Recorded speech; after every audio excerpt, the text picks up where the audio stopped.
فأنا ناصح لإخواني بالصدع بالحق تبيض وجوههم. السكوت في مسألة الحزبية يضرها، فاصدع بما تؤمر وأعرض عن المشركين. سلامي على دماج ورجالها والشيخ يحيى ودار العلم يا سعد بانيها. بسم الله الرحمن الرحيم. الحمد لله والصلاة والسلام على رسول الله وعلى آله وصحبه ومن والاه.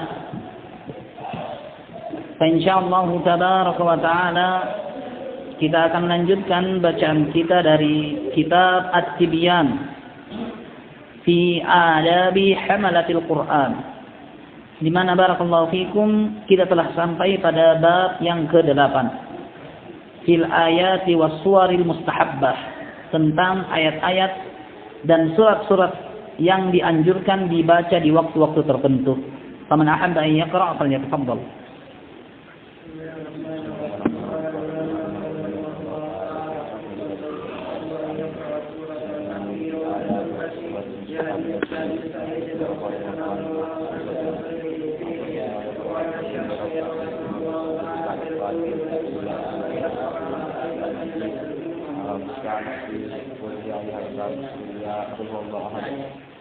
وإن شاء الله في الأولى سورة من المعروف إلينا والثانية كل الله تعالى إلى كلمة سواء بيننا وبينكم وكلاهما صحيح من سيدنا رسول الله صلى الله عليه وسلم.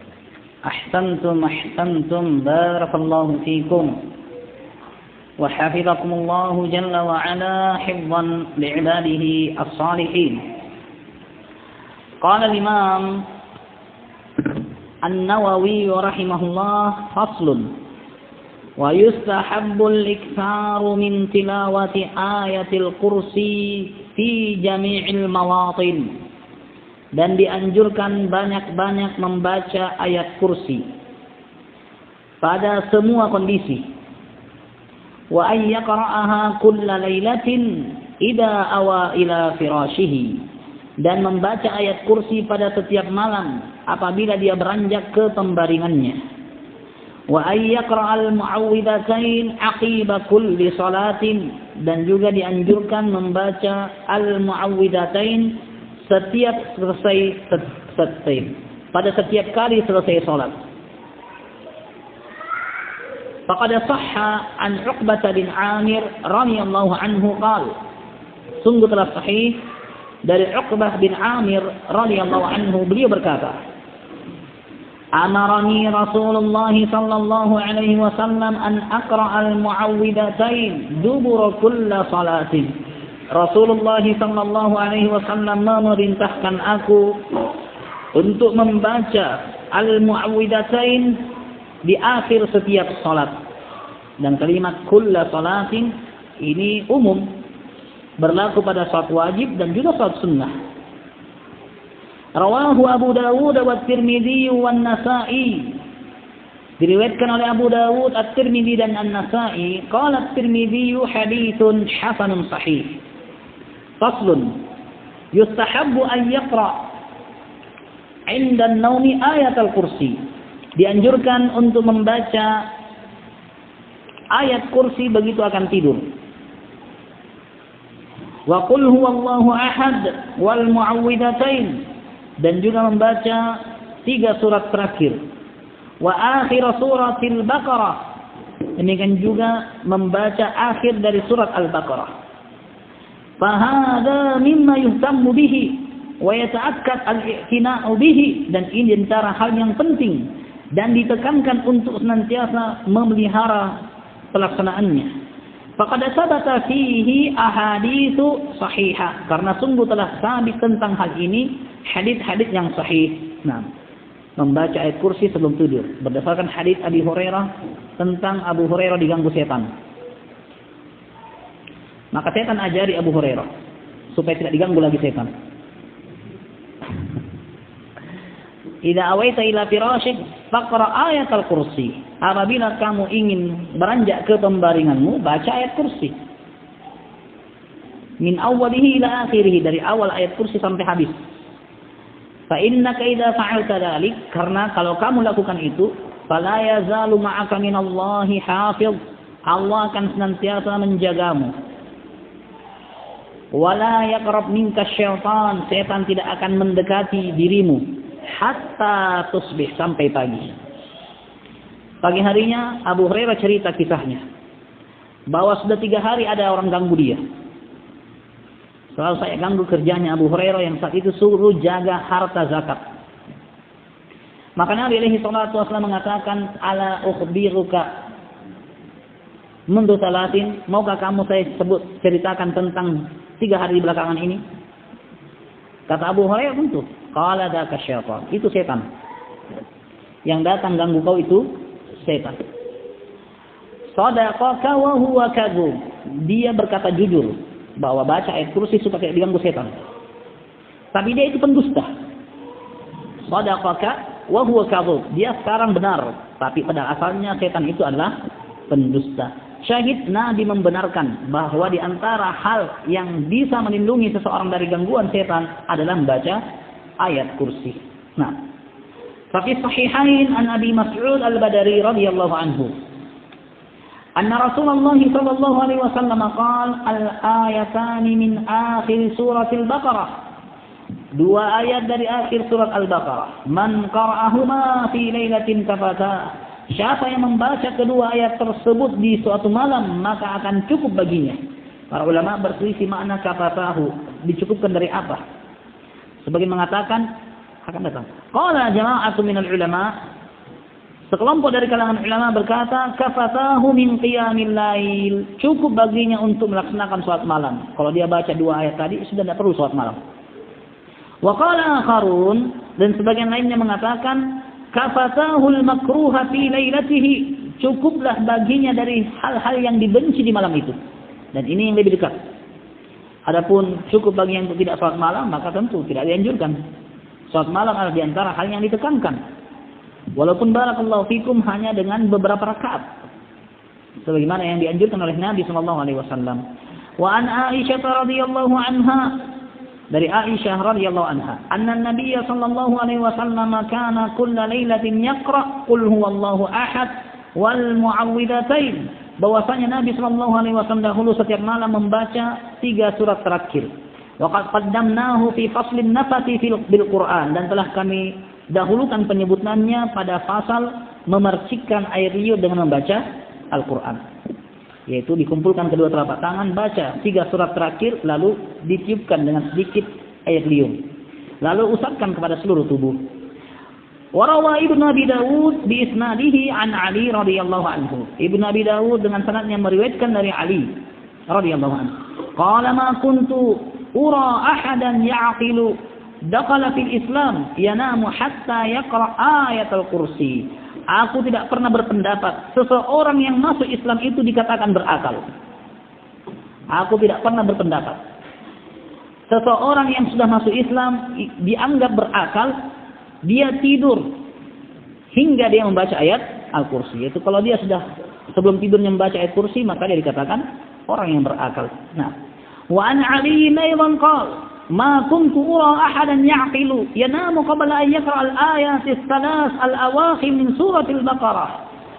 Saya dahulu tidaklah berpendapat seseorang itu berakal, dia tidur sebelum membaca 3 ayat terakhir dari surat Al-Baqarah. Isnaduhu sahihun ala syartil Bukhari wa Muslim. Dengan anggapan orang yang tidak membaca 3 ayat terakhir dari surat Al-Baqarah dan juga tidak membaca ayat kursi adalah orang yang tidak berakal di sisi Ali bin Abi Thalib radhiyallahu anhu.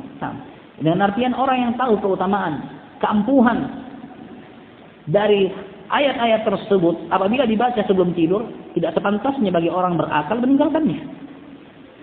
Karena siapa kiranya yang mampu untuk melawan dan membentengi dari diri musuhnya yang bejat berupa iblis dan juga bala tentaranya selain Allah Subhanahu wa taala?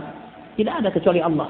Sehingga barakallahu fikum, gunakan cara yang telah diinginkan dan dibimbingkan oleh Rasulullah agar kita terhindar dari musuh yang bejat tadi. Karena itu tidak berakal seseorang tidak membacanya.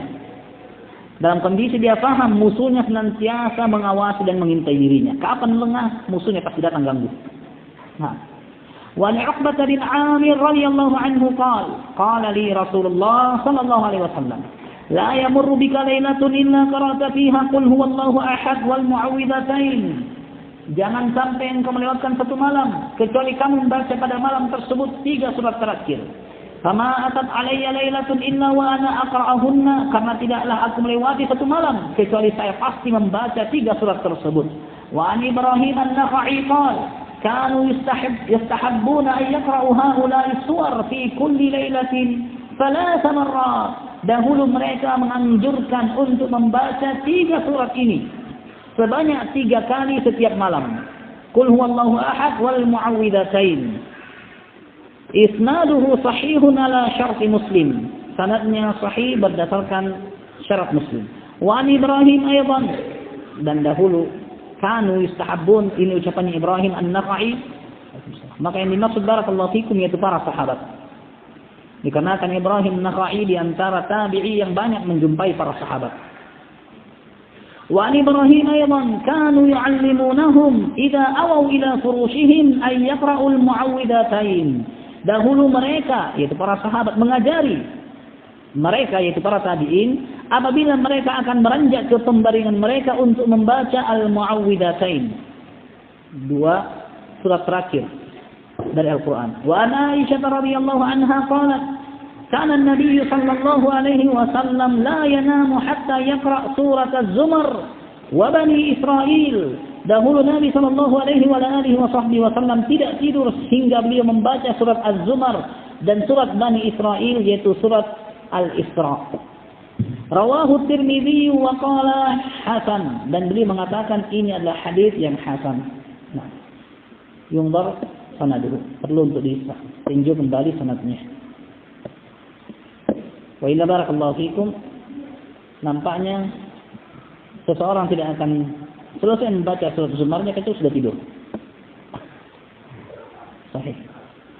Apalagi barakallahu fikum tambah Bani Israil, yaitu surat Isra. Dan sahih, kalau memang benar seperti yang dikatakan hasan, maka tentu barakallahu fikum itu tidak dilakukan terus menerus, karena apa yang disebutkan oleh Aisyah bahwasanya yang biasa dilakukan oleh Nabi adalah membaca 3 surat terakhir. Faslun wa yustahabbu an yaqra'a idza istayqadha min nawmihi kulla lailatin akhir Ali Imran. Dan dianjurkan untuk membaca apabila bangun dari tidurnya setiap malam akhir dari surat Ali Imran. Min qaulihi ta'ala, dari ucapan Allah, inna fi khalqis samawati wal ard ila akhirih, sampai akhir surat. Faqad sabata fi sahihain anna Rasulullah sallallahu alaihi wasallam kana yaqra'u khawatim Ali Imran idza istayqadha. Telah sabit dalam sahihain bahwasanya Nabi sallallahu alaihi wasallam dahulu membaca akhir surat Ali Imran apabila beliau terbangun. Dan sebagian riwayat mengatakan idza sta'arra ahadukum min naumihi, apabila salah satu di antara kalian terkejut bangun tiba-tiba dari tidurnya di malam hari, maka hendaknya membaca 10 atau 10 ayat terakhir dari surat Ali Imran.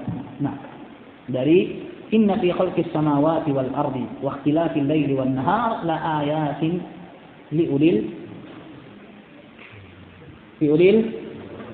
albab. Nah, hingga akhir ayat. Dan disebutkan oleh Imam Ibnu Katsir rahimahullah dengan sanad yang jarang didapatkan. Al-Imam Ahmad meriwayatkannya dari Al-Imam Syafi'i, Asy-Syafi'i meriwayatkannya dari Imam Malik, dari Al-Imam Malik meriwayatkannya dari Abu Hanifah, dan ini adalah sanad yang jarang didapatkan. Dengan sanadnya sampai kepada Nabi alaihi salatu wasallam, siapa yang bisa membaca 10 ayat terakhir dan menangis, maka hendaknya dilakukan. Apabila tidak bisa, falyatabaku, berusaha atau pura-pura nangis. Nah, ini barakallahu fikum, kata Al-Imam At-Tirmidzi adalah sanad terbaik yang dalamnya tersusun dari 4 imam madhab. Dan sanadnya terdapat 4 imam madhab: Ahmad, Syafi'i, Malik, Abu Hanifah. Nah,